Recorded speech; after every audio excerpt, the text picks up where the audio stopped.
जी ठीक है। फिलहाल अभी तुम लोग घर चले जाओ।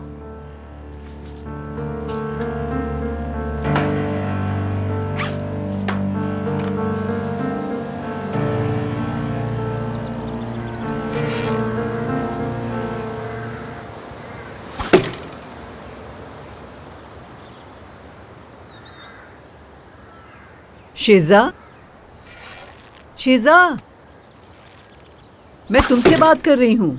छोड़ो इसे, आकर मेरे पास बैठो।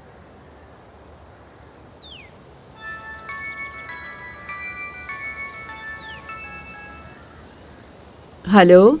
क्या मैं माजदा साहिबा से बात कर रही हूँ? जी बात कर रही हूँ। नरगिस बात कर रही हूँ मैं। यकीन नहीं था कि तुम फोन करोगी मुझे। इज्जत और ईमानदारी किसे कहते जानती हैं आप? हाँ?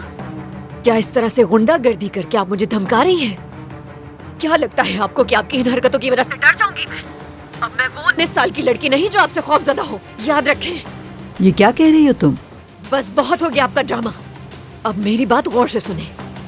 अब अगर आपने मेरी जिंदगी या फिर मेरे बच्चों के साथ कोई भी गड़बड़ करने की कोशिश की तो मैं कसम खाती हूँ कि आपको उसकी कीमत चुकानी होगी। समझ गए? इसीलिए हमसे दूर रहें आप।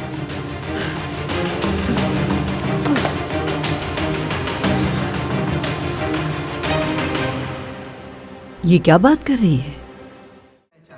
और आप ना भूलिएगा टू सब्सक्राइब टू आन TVs YouTube channel for more details.